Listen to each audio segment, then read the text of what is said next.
Hey, Hal here. I want to talk a little bit about our partnership with OnX Hunt.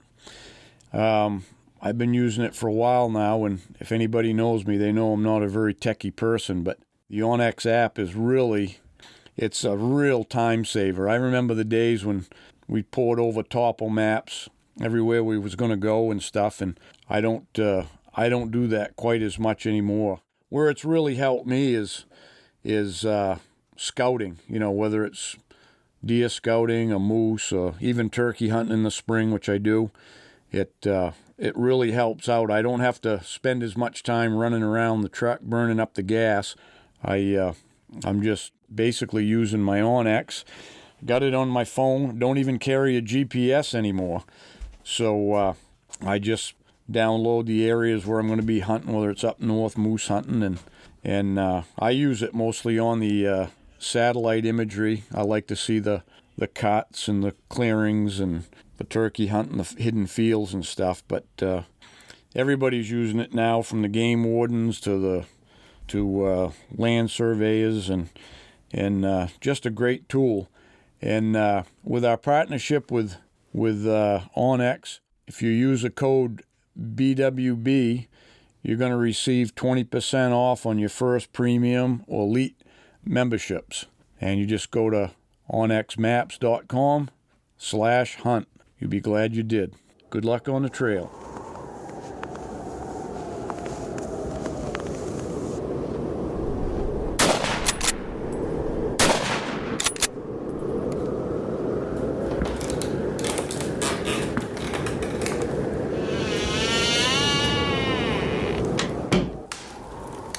This is the Big Woods Bucks podcast. Come explore the big woods and timber in North America with your host, Maine master guide and deer tracking expert Hal Blood.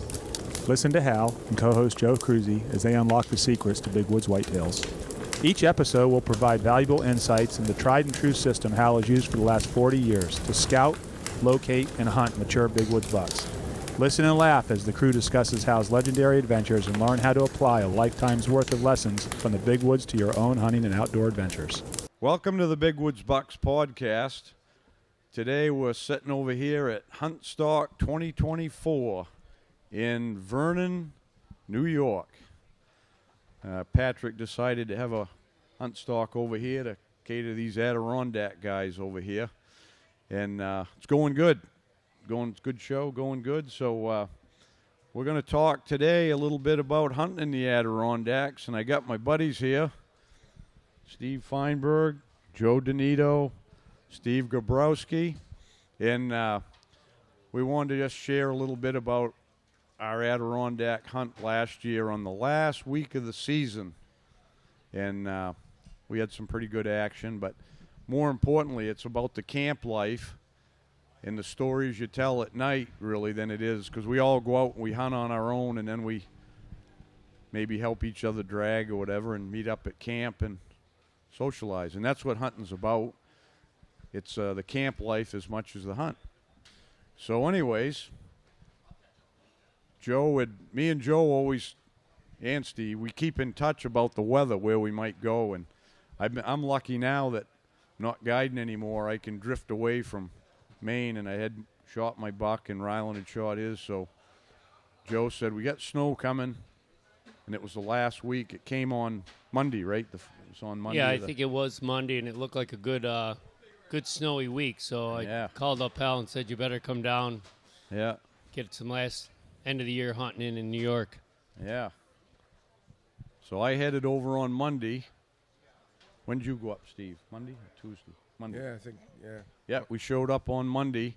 I drove Monday. I had a lot to do Sunday, but I figured I might as well drive Monday through the snow because probably might not find tracks. But yeah, it worked out well for me because you weren't in the woods and I was able to get a buck that day. You keep saying you shot yours on Monday, but you didn't. Tuesday? I thought you were coming. You didn't hunt the same day I got it.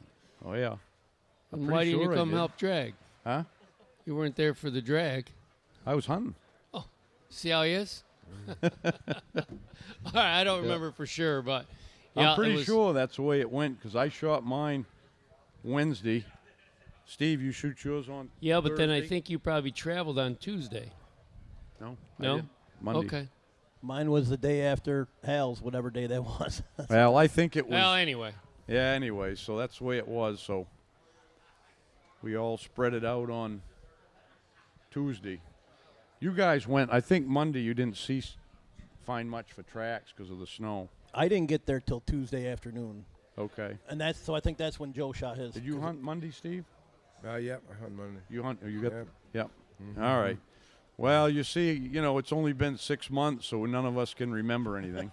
Biden moment. That's why we got to record this. We'll try to get it straight, and then it'll be here forever. Yeah, if we could have. Yeah, there's a video that'll prove it. Yeah. Yep. Hal got his on video. But like Hal said, I always talk about tracking and being a solo sport, which I think it is, and even me and my buddy Steve Feinberg, the one on this side, and Steve on the other side. But anyway, I talk about it being a solo sport. But what Hal said is so true. We communicate when it comes time for the season. It gets almost daily, looking at the snow, where we're going, how far the snow is. Maybe it's in our area, maybe it's in Hal's area.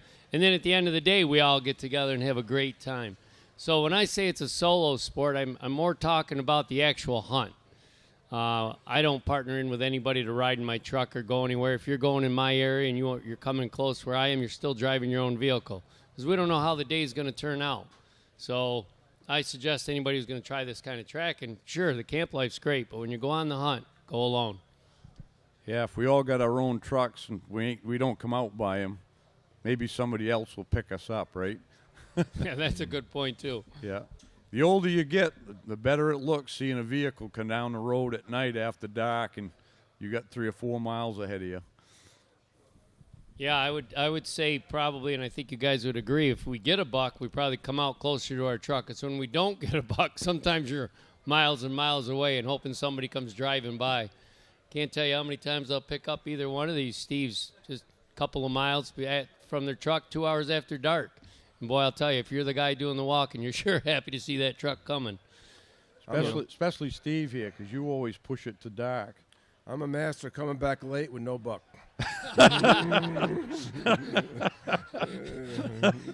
Steve actually chased it. I don't know if I should be mentioning it, but probably the biggest buck of the group last year. But he said he needed to grow a little bit more, so he let him go to this year. I'm not sure if that was the right decision, Steve. I blew it. Steve, and not for that reason. This Steve's problem is he thinks he has to kill the biggest buck in the woods, and everything else doesn't matter. Yep. Hal's being kind. I'll shoot anything. Does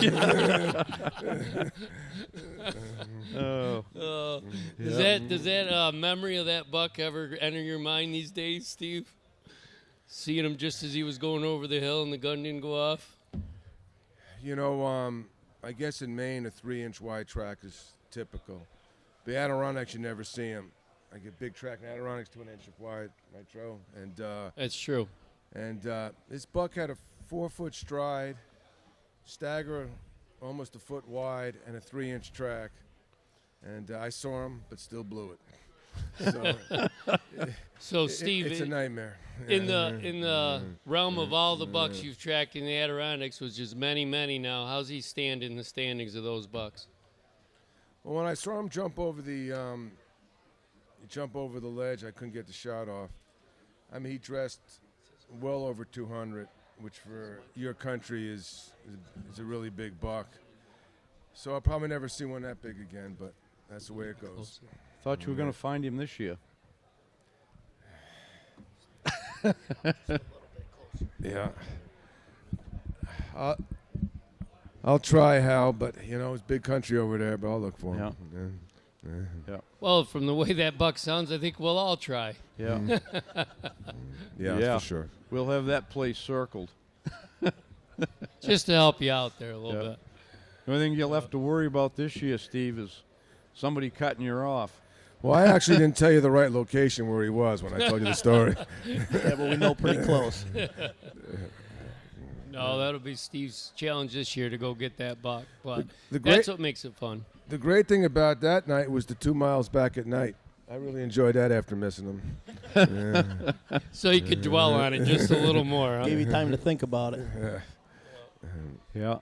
I was thinking about all 3 of the bucks we shot that week, and they were really it was some kind of luck involved, which it always is somehow. Yep, for sure. But me and you, Joe, had good luck, and Steve had a little bad luck. Bad luck. It Yeah, was still luck, but it was a little bit bad luck. Yeah. What kind of luck can you have? You got to have some bad luck. Yeah, once you in a got to while. have. Yeah, Well, you don't yeah. I've had. have to. I've Yeah, done coming that. from you. I've done the same thing a couple of times. So. Oh, And I did everybody, too. if you're I did. tracking, Yep. well, Steve will tell his story after. But so, Joe, why don't you hit it off with you shot the first buck? I did. I knew the week was going to be good, so I wasn't going to kill myself that day. I was going to conserve a little energy because I've done that before. I went up with my buddy Steve up to the Blue Mountain area, and we got a good snow, and I think I did 12 and a half miles on my GPS that day, and the next day I couldn't do 4. And that was wrong. The first day I went too far, too hard, and wore myself out, and it killed me for the next day, and the first day wasn't a good day. I made a big mistake, and I learned from it. You're always learning in this sport. So anyway, to this year, the snow was still coming pretty hard all day. So I says, well, I'm going to make a loop, but I'm not going to kill myself today. I think I was on mile marker 4 or 5. I was heading toward the afternoon. It was 1, 2 o'clock, and I said, I'm going to swing toward the truck. It was either toward the truck or a lot deeper. So I said, I'm going to make the swing toward the truck. Got to be about 2:30, 3 o'clock, and I'm only about a mile from my truck. And I know now I'm going to be out while it's still daylight. Even though it's late in the season, it's dark around 5 o'clock. I realize I'm going to be out at daylight, and I had to settle myself that that's okay. It's okay that my day is going to end early, even though it's a snow day, because I'm saving myself for the next day. Well, anyway, I was only about 3/4 of a mile from my truck at this point, and I crossed a track that has nice buck track, good stagger, good width, has no snow in it, and it's snowing hard out. I said, well, everything just changed, as you said. Got to have a little luck. And here's my luck. I come across the buck that just went through probably 20 minutes, if that, and here I come and cross this track heading for my truck. So I did the obvious thing, headed out on him, trying to get to what is this buck doing? Is he cutting cross country? Is he feeding? Is he with a doe? What's going on here? He did not go 150 yards through a green swampy area. Not bad, not wet, but the green area. And he rubbed a tree. The tree was only about as big as my finger. It wasn't a big tree, but it was a big track, a good buck, and I knew it. Got up to the next hardwood ridge, snuck out to that ridge, being extra cautious because it wasn't that he was telling me he was going to be right there because he was feeding. He was telling me it was going to be right there because there was no snow in that track, and it was snowing hard at this point. So he had to be right there. And stepped out into a little bit of opening. I'm scanning that whole ridge to my left, and as I swung to the right, I looked up, and there he was, feeding 75 yards away, almost broadside. I threw the gun up. I now have a camera on my shoulder, a GoPro. And as I threw the gun up, I realized his shoulder was blocked. Now, wind was in my face, and he's got no idea that I'm there. So I know I've got a little bit of time. Normally, I shoot the second I see him. But anyway, I reached back, and I turned the camera a little bit, and I don't care about the camera, but I'd missed a couple of nice bucks on camera, not that I shot at, because the camera angle was wrong. So anyway, I turned that camera because I really wanted to get this buck on camera, first year doing it. And he took a step, shoulder exposed itself, and I took 2 shots. Buck took off. Pretty sure I hit him. Was pretty confident. Kind of buckled a little when I shot, so I was pretty sure I had a bullet in him. I went over and I realized, tracking him a little bit, that I had a leg hit. It was a back leg.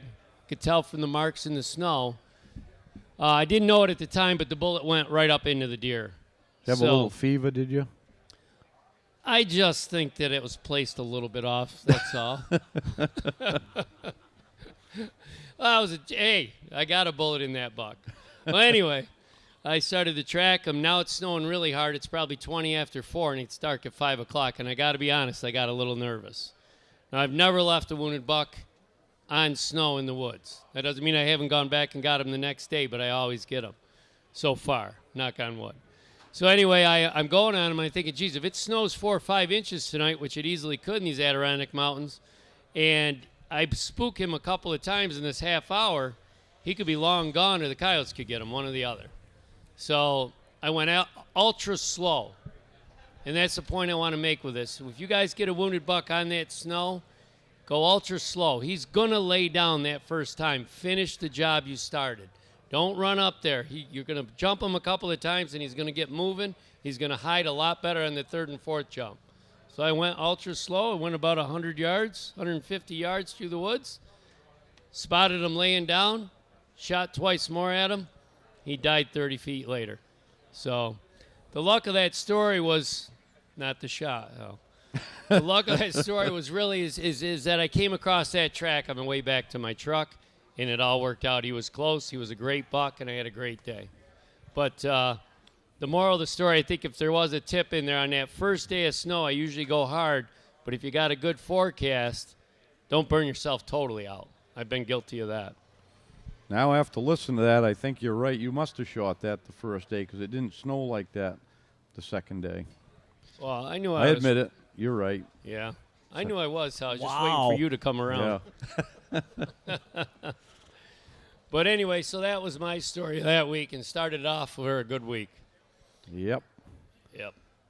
So, So he come lugging that back into camp, and yep. Grabowski had that on camera too on one of them. He's a trail camera guy, so he's got them all over these secret places there. So he was showing us some pictures at camp, a few of the bucks around there. Joe shot the one with Yeah, and I think beam it was broke well off. over a mile from where that Steve got him on camera. Yeah. You know, even as a Oh, crow I flies. bet you it's more like 2 miles. 2 miles from where that. It wasn't like I was hunting that buck because of the camera. Right. You know, I don't ever zone in on a camera buck. I just think they travel too far on the. It's nice to see them and it's a lot of fun, but we have a good time going and pulling the Makes cards. you know there's a big one in the woods somewhere. Yeah, but Yeah. there's a lot of big ones in there that never see the camera too. You know, Yeah. I like your hat, Steve. Uh-oh. Hey, Steve, I don't like your hat. But anyways, I think we're going to get hats made with both logos on there them. you go. That'd be a good idea. Yeah. In case you cross It'd be a the hot board. seller. Yeah. You But notice I said we'll get them made. Yeah. Good, do it. I got a side note on that one. I did get a call from Hal as the season was opening the first week in November, so I jumped in my truck and I went to Maine. And I did just what I advised you guys not to do. I went so hard the first and second day that I ended up going home with snow on the ground, and I've never done that before. I burdened myself totally out. Now, Maine has got some bigger mountains, and if you're feeling really good, you can really get hurt. I went too hard for the first 2 days trying to find that big buck track. By the third day, I did find a big buck track, and I went really hard on him, and I was sick that night. I had the shakes. I was nauseous. I was in bad shape. I think I took hey, my wait till you body. get my age. Yeah, well, that's a long ways away yet. But just some advice. I don't know. Take it as you will. I think Steve's was next, wasn't it? Or no, yours Hal's was was next. next. Hal I'm was the next. next buck. Hell's next. Yeah. Which day did you track the big one, Steve? Was that That where I was got that mine? was the day after. That was the same. Oh, No, no, yeah. that was the same day I shot mine. Oh, was it? You shot your Joe, then you, then me, then Steve. Oh, yeah. Okay. So then the next day, because Grabowski was just taking me and saying to go here, I think he was kind of pushing me out in the. I think actually the first day. You know where we had those big bucks on camera? Yeah. I put you the other way. Yeah, I know that. Yeah. So I didn't know where I was. When I go out there, I just go where they tell me, you know, because I don't know the country. So they'll say, why don't you try this? And I'll say, okay. I think they do that because they know I'll scout that whole area for them. I'll walk miles and scout it out for them. That's why they do that. But so I headed out that day, and I'll have the film of my hunt at the seminar today, but I'm not going to tell a lot of the story. But it was a fun hunt, but I'll tell you the luck in mine was I tracked a really big one. Probably, I don't know, I was probably an hour or so into it, and I got on a big one that went forever, and I had to turn around to get back out, and I just basically stumbled across mine in a cut. I was watching a moose, a bull moose, which you don't hardly see ever out there, and that moose wandered off.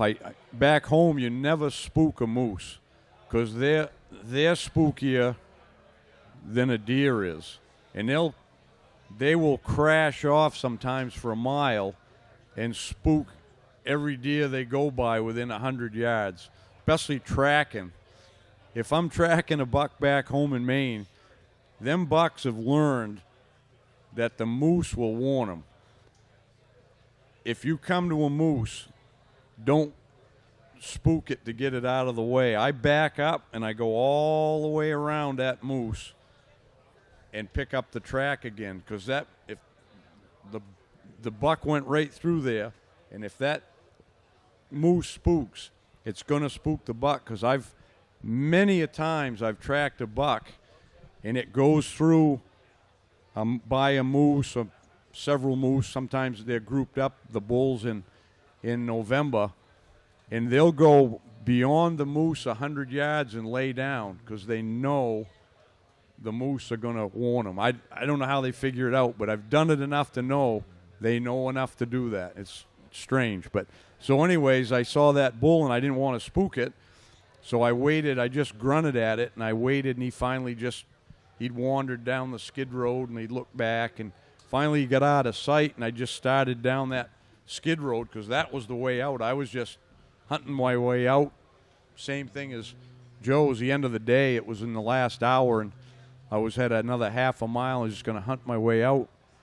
And just as luck would have it, that buck, I think, watched that moose walk by, and it saw me because it was a screen of trees on my right, went up the ridge in the cut, and as soon as I cleared the thick stuff, he's standing there looking at me. But he knew I wasn't a moose pretty quickly, and I see him look pretty good, swung his head. I could see 5 on the left, and he took off, and I give him 3 before he got up over the hill. But that was the luck involved in mine, which happens sometime, It's quite a few times I've shot a buck that wasn't the one I was tracking. Most of the time I thought it was, but so it happens a lot. So then I, for some reason, in that way back in there, I was up on that ridge and there was cell service. And I either texted or called Joe because I knew he was back at camp, probably making us dinner or something. For sure. Yeah. Cleaning up. Yeah. Working. Cooking. Anyway, you cut it. Yeah, I was working. Yeah. I think I texted you a picture, didn't I? I don't remember. Because I think you might have. So, I was on my way out because I got soaked feet during the day, so I quit a little early. I fell into my knees twice, so I was soaked. On my way out, when we dropped Hal off, I said, Hal, you can go in this one spot. If you don't get anything going, there's another spot up the road. Go back and go check that spot out.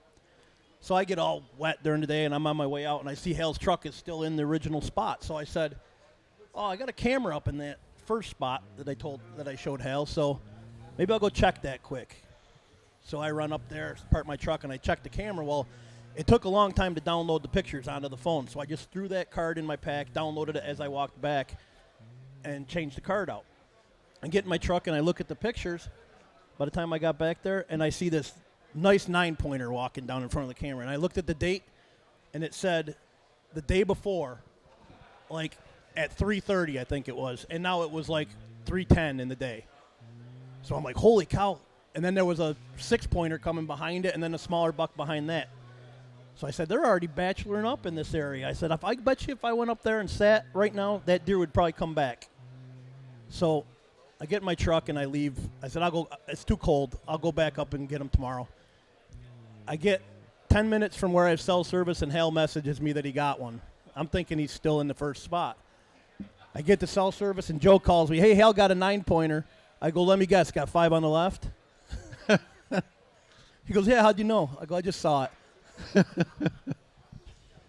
Yeah. So we got a picture of that buck the day before to sum that up, and Yeah. Steve had a feeling he was going to go back or he would have got in there that day and got him if his feet weren't wet, but Hal had already taken care of business over there. Yeah. I cut him off. You sloped me. Yep. See, Steve, there you go, attaboy. All right. Sorry about that. So, Steve with his bad back and Harry. with Perry. Harry Marvin. Perry and his girlfriend come out, and I got it halfway out myself. I got it down off the ridge. And The easy half. Yeah, I got the easy half done downhill, and then I got enough, and I knew I was going to run out of daylight getting myself, so I knew they were coming, so I went out and waited, and they come in and helped me drag him out. That's what you do. Your buddies come help each other, and went back to camp, hung him up beside Joe's, did a little celebrating. Correct. You had a story that day, didn't you, Steve? With Steve. You. Day I shot mine. What happened I don't again? remember Hal? that day. I don't remember what Steve did that day. You don't remember that day? Just give me a hint and I'll remember. I don't- You see, at my age, I forget a lot. And then second, I try to get the bad memories of mistakes out of my head. No, you don't want to get them out. Those are the ones you learn from. Yeah. The painful ones are the ones you really learn from. Which day was that now? Wednesday. I don't remember him What did I having a do? story that day. I don't know. Hal. I was asking you. Oh. Nothing important. Nothing evidently. important. It was the next day that Steve Yeah. had to. Oh, that was thing. the day where I followed that buck all day. He was real close. He was right there. And then he crossed the river Oh yeah, at Oh, dark. yeah. yeah. Yeah. Yeah, that happens. Yeah. So Yeah. you had the bad luck day that day. Well, it was raining, so it was perfect. It's quiet in the rain. Deers are a little less. They're a little easier to get close to in the rain. Super quiet. Track fresh. He's feeding. It's right there. Then he crossed that damn river. If I could swim, I was thinking of swimming across it, but since I can't swim, I said forget it. Now, Jim Massett's in the crowd, one of the great deer trackers ever. Jim would have swum right across that thing at 87 without any thought. Yeah. Yeah. But I chickened out and said I didn't want that cold water, so. Well, he'd have to swim now, Steve. But back in the old days, he'd just skip right across that river. He'd get a running start downhill and just like a motorboat, he'd be on the other side. Yeah. That river is wide and deep. Yeah, it is. Yeah. It is. Yeah. So the next day was the two-story day, the Steve and Steve show that day. Yeah, that was quite a day. We had some. They kind of got together there. Remember, Steve? That was the day you got cut off. You got cut off, but then you went and found the big track. Yeah. See, everything happens for a reason. I'd like to take credit for that. Yeah. Yeah. Yeah, I was going hard on this deer. I was way behind him. I was making a lot of time. I start catching up to him, and he's starting to walk slow. Not feeding yet, but he's starting to meander. And there's Steve Grabowski's boot track on him. Of all the places, I didn't even know he was going in over there. And it's big country there. There's a lot of country, so it's very, very rare for a guy to cut off your track. What happened? We were like on a big triangle and we end up pointing the same direction. But it didn't Yeah. seem like we were that close. Yeah. Really, when we were. Yeah, there was wasn't it your buck and the buck you was on cross paths with the one Steve was on. Well- And you got on because the one he was on was fresher. You jumped on that one, right? Yeah, what happened was I found the track and the deer went down this old logging road. And it was a fresh track, but not that fresh. Probably made that morning, early morning. And I followed him down this, and he took a turn down where the logging road turned to another road. And coming back in the same exact tracks was a steaming fresh track in the same track. So I just figured my buck went up there, laid down for a while, got up, and now his track's fresh. So I just turned and went on it. And apparently that's the one that Steve was on, and my buck went somewhere else in there. Yeah, that was the one I was on for 5 hours, Steve. But go ahead. Yeah. So we actually got messed up twice on that hunt because that track then was steaming fresh, and where Steve will tell you where he came out to see my track, that deer was right there. Yeah. So the deer ended up following this creek down that went into this real heavy green stuff. And I'm just still hunting along through there because it's real quiet, staying on the track because, the deer could be right there. That's how fresh the track was. It wasn't feeding or anything yet, but he's just walking slow. And I just happened to look to my right across the creek, and it was heavy green, and I see a deer walking through that green stuff, and a flicker of horn just above the green. I couldn't see what it was, but I knew it was a buck. We're in the Adirondacks. How many bucks are there? It's got to be my buck. So I shot right in the green stuff. Next thing I know, here comes a 6-pointer running right at me. And I had to shoot him again. I shot him from the hip at 5 feet, and he piled right there in front of me. Come to find out, we checked later, and that buck came onto the big buck's track about 50 yards on the other side of the creek. And the big buck continued on.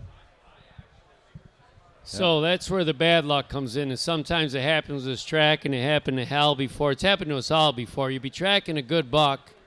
You'll be getting really close to him. You know you're close, and just by bad luck, coincidence, however you want to talk about it, the buck comes in on you. You see the deer, you see some horns, you shoot, and it's not the buck you were on.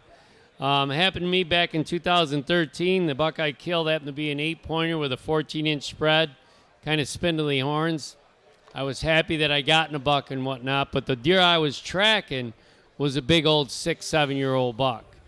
When I shot the buck that I killed, the big buck was right there, because when I went over to where I made the kill, 20 yards to the right was where the deer that I wanted was standing, and the running track went from there. So he spooked when I killed the other deer. And I also investigated a little bit farther, see how this all came about. And the smaller buck just was coming cross country, had come on, and maybe it was 40 yards. He wasn't that close to the big buck, but he just had came into the scene. Bad luck for him. He saved that big buck's life, I like to think. But that's what happened with Steve. It bugged me for a few minutes, but then after I thought, hey, I still got an Adirondack buck. I had a bad back. It was tough even walking, so I was still happy to get one. I was happy I was even be able to hunt how my back was. Of course, in the meantime, you got Steve over here standing over his 6-pointer, little disappointed and whatnot, and you got the other Steve over here just realized a couple 100 yards before that he'd cut him off. So now he had tracked a buck for 5 hours and got cut off. So you can imagine how Steve's feeling is he's in the Adirondacks now looking for another track, but as luck should have it. But on a quick note, though, if Steve would have known, he could have just came down and said, I would have said, hey, Steve, I didn't kill your buck. Your buck's still going. He could have kept following it. Yeah, but it worked out better. Worked out better. When I saw those size 13 boots, I said, time to turn around. But he didn't hear me. No. What happened was I got it back over the ridge, and I was up over this high ridge, real low next to this lake. So the sound was muffled pretty good. I thought, so I don't think I heard him. Or I was, Or it sounded too far away to be him. But. Yeah, so I went way back by this lake. And the West Adirondacks, the deer there are good size, but they're much smaller than the body-wise than the main deer, which big wood bucks focus on. And I think they're even smaller than East Adirondack deer, and so that's when I saw that 3-inch track, which is incredibly unusual. I couldn't believe it. I actually had my compass. I got this ruler. I must have measured it 15 times, thought I was losing my mind, but it was 3 inches. I got to tell you on a side note, Steve does measure a lot of the tracks just for his own knowledge. He likes to do it. And I said to him, I go, Steve, was it really that big? We're talking 2 7/8 to 3 inches. And then he told me, yes, it was. I said, Steve, I believe you because I've seen you measure tracks 3 and 4 times. He goes, 3 and 4 times? I measured it 15 times because he couldn't believe the Adirondacks had one that big. So then I knew he was on a real monster.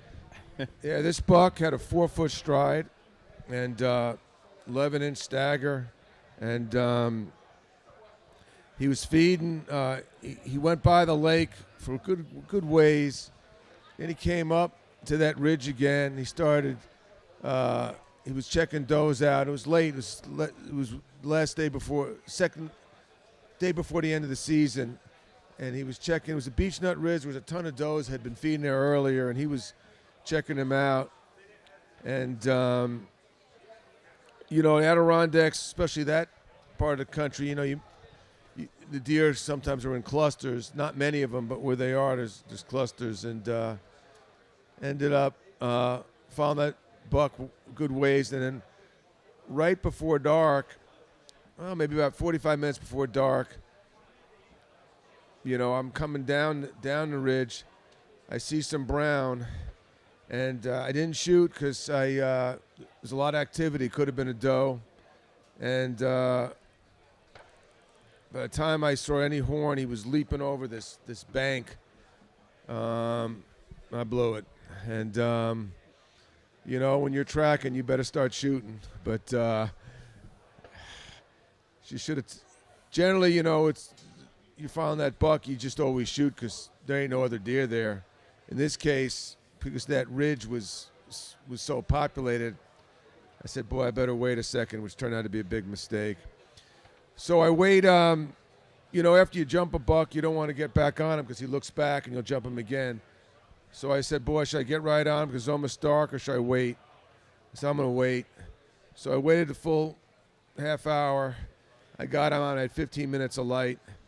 I went as hard as I could to catch him, and couldn't catch up to him.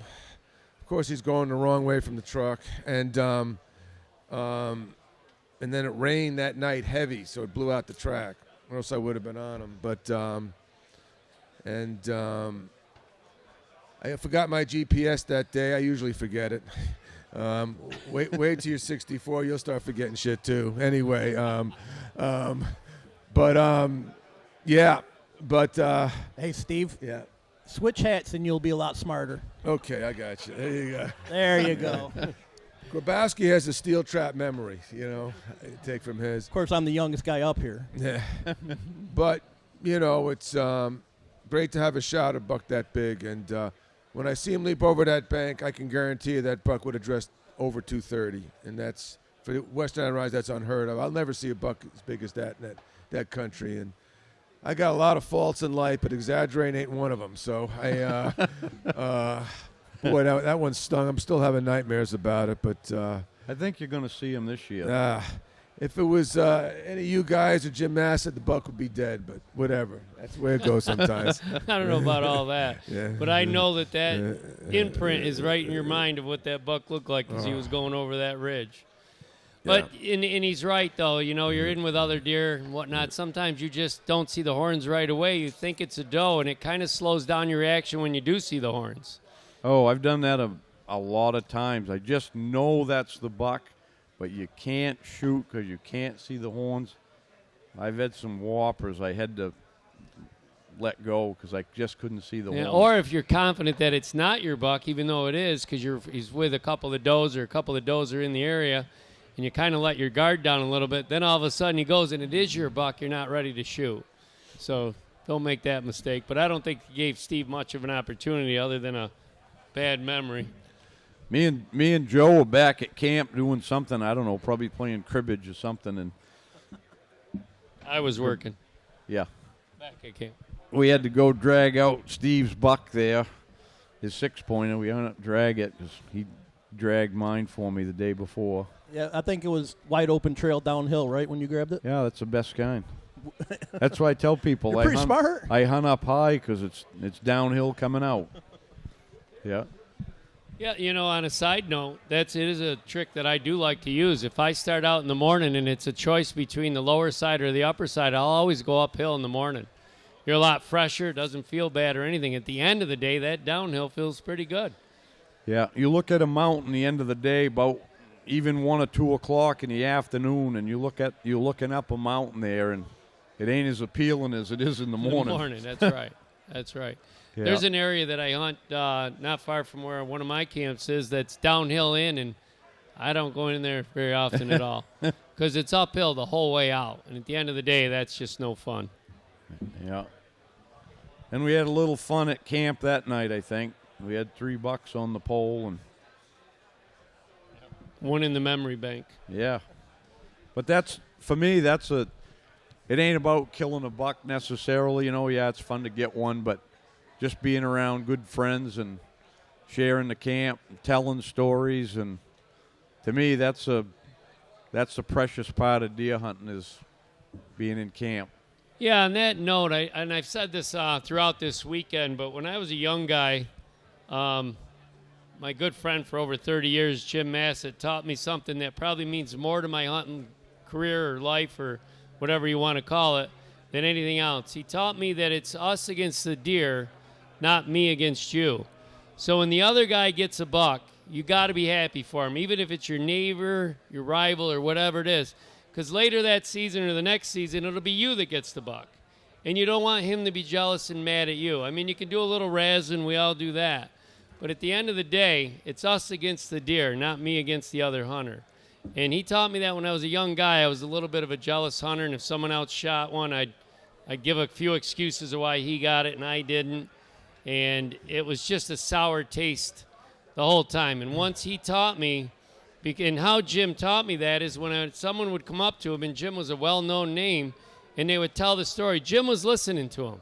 He wanted to hear that story. He didn't want to tell him his story. He wanted to hear that young guy's story. And I was that young guy telling the story.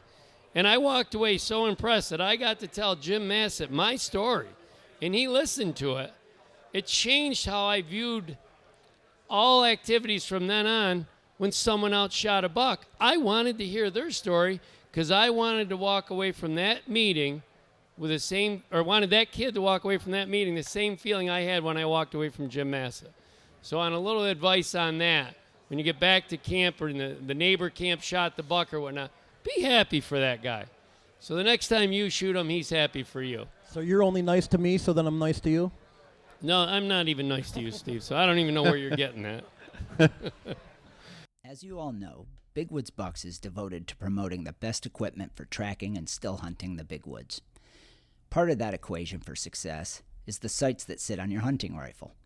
We've chosen Skinner Sights as the company to produce our custom-built BWB Tracker Series peep sight. It's constructed of solid steel, has our custom ghost ring, and was co-developed by some of the best trackers in the world. To get yours, go to bigwoodsbucks.com and click on the Optics tab. Pine State Armory in Skowhegan is your ultimate destination for hunting and outdoor gear. Located at 338 Madison Avenue, we're more than just a store, we're family. Nick and Jess and their friendly dogs, Bailey and Ruby, are always ready to greet you. Pine State Armory is a family-friendly store where safety meets expertise. Your kids are always welcome, and if you're new to the sport, we're here to help with gear recommendations and the knowledge and information you need to get started right. Looking to buy, sell, or trade firearms, whether new or used, we have what you need. And to those who serve our country, we're proud to offer a military discount as a token of our appreciation. Visit us today at Pine State Armory, 338 Madison Avenue, Unit 8 in Skowhegan, and experience the great outdoors like never before.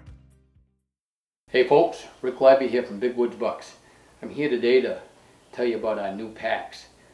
This is our new small pack, which the first time I saw it, Chris showed it to me and I said, that's the nooner, because that's the perfect pack if I'm getting on a buck track at noon. And it'll hold the sandwich, your water, a little bit of gear. It's virgin wool, made in USA, waterproof resistant, has a liner on the inside. It's a great pack. This pack, this is our newest large pack, which when I used to carry the older pack, I always wore suspenders because it bothered my hips a little bit. So we designed one with shoulder straps, and this is a great pack. It takes the weight off your hips, puts it onto your shoulders. It's got a GPS pouch right here in the top you slide in. Same deal, it's water resistant on the inside, got that liner. It's a perfect pack. So I go to bigwoodsbucks.com, get yours today, and I'll see you on the track. Hey, Hal here. Just wanted to tell you we're excited about our partnership with Minus 33. Minus 33 specialized in merino wool base layers for outdoor enthusiasts, from tops and bottoms to hats, socks, gloves. And our gear is going to keep you warm and comfortable no matter what adventure you're on, especially those big woods ones. We're a fifth-generation family, owned and operated, a New Hampshire woolen textile manufacturer. They have over 106 years of woolen expertise, and they started manufacturing woolen socks, the Mountain Heritage ones, in New Hampshire in 2018 with the idea that a quality product, affordable pricing, and can be worn and loved from season to season, no matter what your experience level or skill is, so no one should feel uncomfortable or ill-prepared in the outdoor community. Having a reliable gear is one of the first steps towards a lifetime of passion or whatever activity it is. And my caveat to that is you got to wear your woolies. Cotton is death. Hey everyone, Hal here. Summer means it's almost time for Huntstock. So this year there's going to be two. We're going to have the one in Westminster and over by Utica, New York, with the Adirondack crew. And I'll be at both of them with the guys from the team. And we'll be there having fun. It's a great event. Been to the last two since they started in Mass. Great time, great people, lots of things going on, lots of prize giveaways. Big Woods crew will be doing some seminars, podcasts, just interacting with all of you, having fun. That's what it's about, gearing up for deer season, and it won't be long till it gets here. So anyway, you buy your tickets at HuntstockEvents.com. And if you use the BWB code, you can get your tickets with that code. But what we're going to do, a little something special, we're going to do it at the Massachusetts event in Westminster. Everybody that has a ticket with a BWB code is going to get a free meatloaf sandwich.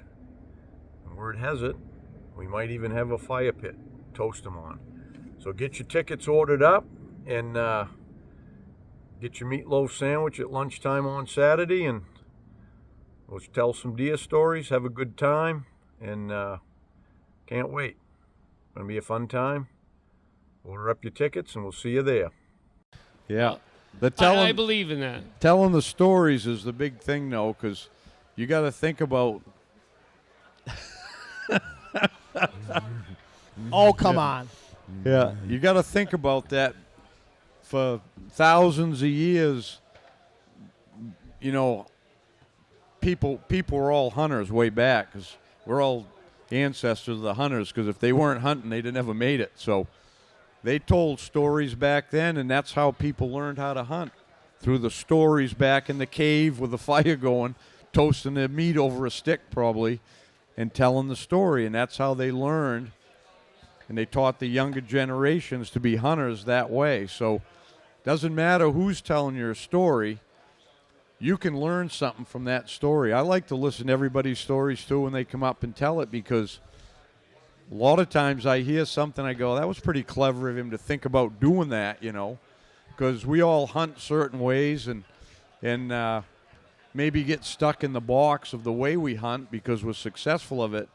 But it's fun to hear stories from somebody else, different point of view, and because if they did something that worked for them, that's going to be their like little secret thing they do. Not secret so much, but little tactic they've learned on their own, and they'll keep repeating that, and it eventually it'll work again. Nothing's going to work every time, but it'll work again. So yeah, and I got to say, I know a couple of hunters to this day that are a little bit of jealous hunters. And they never seem as happy about the whole hunting season and what's going on. They're so worried about beating the other guy that they're not even having as much fun. I mean, if you don't have that in your head that you got to shoot a bigger buck than your neighbor or your other guy or whatnot, if that's out of your head, you're going to have a better time hunting. It's going to be more fun for you. Yep. I mean, everybody wants to shoot a big buck, but that other part just sours the whole process. I like to listen to this Steve's stories in camp at night because they're pretty detailed. I don't know, Steve. I think Hal gets a little detailed from time to time, don't you?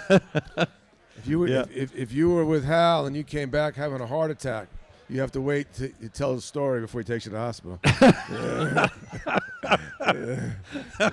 We'll get you there in a little bit. Huh? Yeah.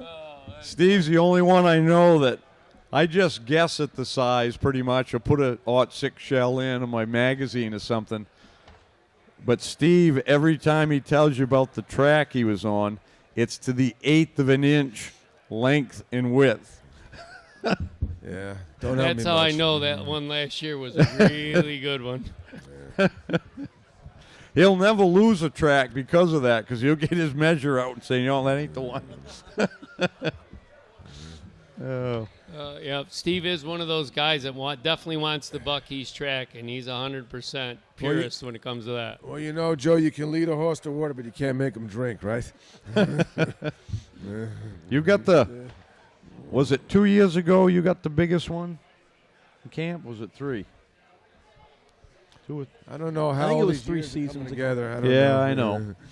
Joe remembers every day. That was 2013. It was November 10th and 12 o'clock. And those details, I never think about that, you know. Yeah. I do advise, though, if you stop over to our table that we have set up here, Jim Massett's got a couple of the good bucks he shot.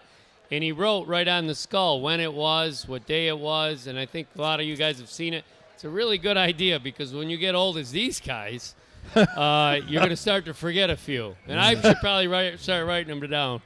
You better, because I was a little younger when I wrote my first book, and I could recall every one of them hunts guiding. Maybe not the time and exact date, but I think back on that now. I think I'm going to have a pretty hard time thinking about that, you know, remembering all of them going way back. But I still remember a lot. I remember all mine for sure, but I could remember every client I guided that shot a buck and even ones that didn't. And that's getting a little harder when you get older. Yeah, that's for sure. You know, but that writing them down on the skull really helps. I've already put it on them in a notebook or whatever, because I've got a few 8-pointers with that 14-inch spread that might have been shot 25 years ago, but I don't remember which year anymore. So I'm getting to the point now where I wish I wrote it down. Just a couple of cliff notes on it, whether you're sharing it with your sons or your grandkids or whoever, at least you'll be a little bit better on the detail of it, and I think that is important. I think we got time for Steve to tell his story about his whopper he shot there a couple of years ago. It's a good story. Can I tell the story about your Ram Charger instead? You can. Oh. So Hal has this Ram Charger, and it's real old. And I got to give this truck credit. It go through anything. It goes way back to all sorts of crazy places. And one day we're coming out, and it was in Ontario, and there's no snow around here, so we went up to a place called Dryden, Ontario, which is pretty far north. It's about 125 miles north of the border, roughly. Something like that. Oh, yeah, all of that. Something like that. And so we had hunted a whole week. It was a long week, tough week. Drove my Ram Charger all the way out there. Yeah. 30 hours. What Yeah. year's that Ram Charger, Hal? 82. 82. So get back to the truck. It's dark, beat, tired, long week. And Hal comes back to the truck. There's another fellow named Kevin with us. He came back. We're all hunting different spots. And Hal starts the truck. He this is his beloved truck. He loves this thing. We all hate this truck. Anyway, he then it conks out on us, and that was that. 19 miles out, and we told Hal that the truck was going to die because it's done that many other times, but he's just super stubborn. He said he fixed it himself, and I don't know if you guys remember the old Plymouth Dusters and Dodge Darts, but this electrical system on that Ram Charger is exactly like that old Duster electrical system. You know? Bulletproof. Steve, you kind of Bulletproof. went over kind of quick about that 19-mile thing. Hal, tell us exactly where you guys were when that truck died, or Steve, tell us. Yeah, but you know, I'm not much of a mechanic, but I know that Dodge Duster electrical system. That's what he got on his. So when that thing died, he couldn't fix it, and Hal's could fix most shit. And yeah, Hal, you know what? I carry with that because those older ones, there wasn't much to fix them. If you got spark and fire, they're going to go. They ain't like these new vehicles. And I carry in it all the time the 5 electrical components, and that's all it is. If it's one of them things, I carry a spare coil. This is the logic he was giving us on the side of the road back in the backcountry back then, before we walked out 19 miles. I got a coil. I got a voltage regulator. I got a control module, a ballast resistor, and a starter relay. Well, you go to And I tried 2 of them. I tried the starter relay and the ballast resistor, and it didn't work. And it's dark now. It was like 6 o'clock, and it was pitch black. And we sent Kevin out. We're on a side road, 5 kilometers in on a side road. Everything's kilometers there. So I said, go out to the road and see if you can catch a log truck, because the main road, they were logging on it. No, Hal, that's not what happened. It isn't? What happened was once he saw him working that truck, he said he ain't ever going to fix it. He just started walking. Nothing to do with you sent him in a log road. Now, mind you, 5 miles story, of the logging road, and then another dozen. It's 19 miles all told is what I remember. Yeah, because it was, if you figured out from kilometers. What was the temperature, It was Steve? kilometer number 24 at the main road. We had 5 out, so we had 29 kilometers, and we started at 6:30, and we figured, wow, we got to walk because it was cold. It was a little below zero. We said our truck's got to come along here. Nope. We walked below zero, 29 all kilometers after we'd hunted all week and all day. And at midnight, we got to the head of the road, and we could see light up there. Up there they have these, they put the wood on 8 foot, and they put it on the truck sideways. Goes to the mill in town. And at the head of the main logging roads, they call it a realigner. It's like a big culvert pipe, and it's on spring-loaded, and they back the truck in it, and it pushes all the logs so it's straight. It's a really cool system. And we could look up the road about a quarter of a mile, and there was lights up there, and that truck was at the realigner, because we still are like 20 miles from camp. And we don't have a cell phone either. Any of us have a cell phone with us. So Kevin started running. He run up, and he stopped the guy before he got out of there, and the guy had a cell phone. And he actually knew, because he delivered to the mill, the guy that we rented the camp from, he knew him. So he called him, and he wasn't there. His daughter answered, and it's midnight, of course. She goes, oh, he's over to his girlfriend's. So it's midnight, and he's at his girlfriend's, and she gave us the girlfriend's number, and we're desperate. So we got to call the girlfriend at midnight, and so you know how that could go, right? So we called, and she answered, and is Steve there? We go. And she's like, who is this? And we told her, and Steve got on, and he came out. He drove out, picked us up. We got a fire going because we froze to death then after we stopped walking. And he came and got us, took us back to camp. We got about 2 hours sleep. Funniest part was we all said, we took our boots off and checked for blisters, of course, right? Our feet were so hot, you could barely feel your feet. And I looked, and I said, I don't think I got any blisters. 2 hours later, we had to get up because Steve was going to fly home, and we had to get to the airport. And so the other guy, ironically, the guy that we rented from the camp, his name was Steve, too. And I woke up 2 hours later, and I'm wiggling my toes because they're stiff, and I'm like, they feel all right, but they were still hot 2 hours later, and I never had a blister, and Kev said, they're a little tender, but I don't have a blister. I think you had one little blister on the side of your foot. I don't remember. I just know that's next time I'm driving my truck to 30 hours. And anyway, make a long story short, to finish it up, Didn't the drive shaft fall off that truck the next time you took it out? I think I was in it then, too.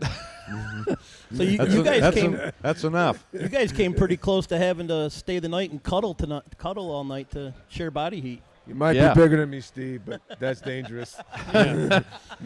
So the next day, I got him on the airplane, and I got it down to the Dodge. I stopped at the Dodge dealer in Dryden, and they said, yeah, bring it in. And we towed it out of the woods with a rope, 29 kilometers, and then downtown was probably another 15 to town. And they worked on it all afternoon. I checked before they closed, and they ain't. The last thing they're doing, they put a coil on it. Then they were putting the pickup in the distributor. It had electronic ignition, didn't have points. They said that's the last thing we was trying. They said one of the mechanics had the manual for it at home because it's an old vehicle. They don't work on them normally. And so I said, all right. So we went back to camp. We come back about noontime the next day, and it's sitting out in the parking lot. I go, oh, I hope it's fixed. They're either junking it or it's fixed. It was a corroded ground wire. That's all it was. And the year before, I had drove it to Minnesota, and it was wet roads, snowy, slushy roads, and I'm sure there was a lot of salt. You guys could see the detail Hal is into this Ram Charger. And He's going to stick with it no matter what. I'm just defending myself. It had salt all underneath, and it was cold when I got home, probably 0, and I didn't rinse it out. That must have been what happened, so. You know that camaraderie and fun we were talking about? I'm glad you guys left us out of that one. You know, Joe, we were cracking up on the way back. We didn't even give Hal any shit. We were just laughing. Yeah, 19 miles or whatever, 6 o'clock at night, 0 degrees. You better be cracking jokes. You're going to kill each other. Yeah, so that was. Ontario is cold. I mean, you know, up here in the western Adirondacks, I guess, doesn't usually get much colder than 15, rarely. And you have some days that are colder, but usually it's 15, 20. Up there, it could be 0, it could be 20 below. We've hunted 20 below. Yeah. And it could stay that way for a week up in that Ontario country. It's no fun when it's like that. Yeah. So anyway. You're probably on the verge of out of time for yes, we slot are on the stage. So it's up to everybody to decide if Steve's version is the truth or my version is the truth. Joe, what do you think? Well, right now, based on the hats you're wearing, Feinberg's right. Yeah. I know I'm with Steve, and I'm going to bring my own truck. I know that. Yeah. But I'll tell you, those things that happen like that is part of the memories of hunting camp, right? The stuff that happens, and it's all part of it. We never forget that stuff. Right. And so that's you're making memories your whole life at camp and doing those things, and yeah, that's what it's about. I always said if you remember everything, it wasn't a memorable trip. Right. So I've been threatening to write another book. It won't be about deer hunting tactics because I've done enough of that, but I'm going to write one about this type of stuff. I'll call it like Adventures in Guiding or something, and all the things that happen over the years from broke down vehicles and all the stuff that happened. Missed. What's that? To easy shots that were missed. Easy shots that missed. Everything, and I want to make it time for a humorous book. There'll be some dangerous stuff in it, but so all right. I'll get working on that. I think it'll be good. Well, thanks, guys. We got Thanks for together having us, again Hal. here. Anytime. Glad you came up, Steve. Got Thank yourself out of the city. Got me embarrassed today. Thank you. Yeah, you're welcome. That's my job. Thanks. So, guys. Steve, just before we wrap it up, Steve here, we've been 15 years? We started hunting together, 15? 2008, I think. Yeah, about Yeah. 15. 16. Yeah, long time. And started out, you were a little green, but you got it now. So Steve's gone got from nothing. Yeah, got nothing. Steve started out kind of a greenie, and now he's there's trackers and track followers, but you got to get yourself, if you want to be serious, and Joe talked about this yesterday, you got to forget, if you want to be a tracker, forget about still hunting in the woods. I mean, if it's bare ground, but don't do it on snow. But there's really, it's like the 90-20 rule anyways. There's really about 10% of the people that ever get to I would say the 10% percentile in tracking. But anybody can get there. But you have to do it yourself. You got to be willing to put the time and effort and persist with it to get there. So anybody can, it's easy to get to 50, 60%, 70, but to get in the 90 percentile, you got to be a tough cookie to do that. So that's where Steve is now. He can track with the best of them, but he's just a little too fussy, I still think, about shooting a buck. Lets him go. I'm just a bum. You guys and Jim, I'm happy to just be out there. All right. Yeah. Well, thanks for tuning in. And All right. Thank you. we'll,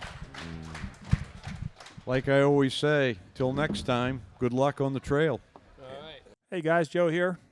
Wanted to take a few minutes to talk about Lake Parlin Lodge. We're a 4-season lodge located just south of Jackman. We've got cabins, lodge rooms, mini lodge. We're a big snowmobile destination in the winter, full restaurant, bar, all the amenities that you need for your trip. Open all obviously through the summer, right on the lake. Kayaks, canoes, all included with the cabin. We also do a lot of weddings, so if you're looking for a destination wedding, we can do a wedding up to 200 people. And of course, we've got our hunting season, moose season, deer season. So check us out. We're at lakeparlinlodge.com. Hi everyone, team member Mark Sheeran here. Are you or someone you know struggling with a drug or alcohol problem, but you don't want to go to rehab or 12-step meetings? Well, that's exactly why we created our non-12-step Freedom Model Coaching Program. In our program, you can be coached by me and Michelle Dunbar through our in-house 2-day addiction solution workshop, or if you want to stay home, you can be coached through video conferencing on Zoom. Both options are powerful and proven effective. We've personally coached more than 27,000 people over the last 34 years. With the Freedom Model, you won't have any record of being treated for an addiction either. This is a huge benefit for those with professional licenses, or who are high profile, or simply who have a lot to lose with such a damaging label. If you're ready to change your life and solve your addiction for good, call me directly at 888-424-2626 and set up your free 30-minute coaching session today. I look forward to helping you. And here's that number again, 888-424-2626. Take care. Hey, thanks for tuning in. Till next time, good luck on the trail.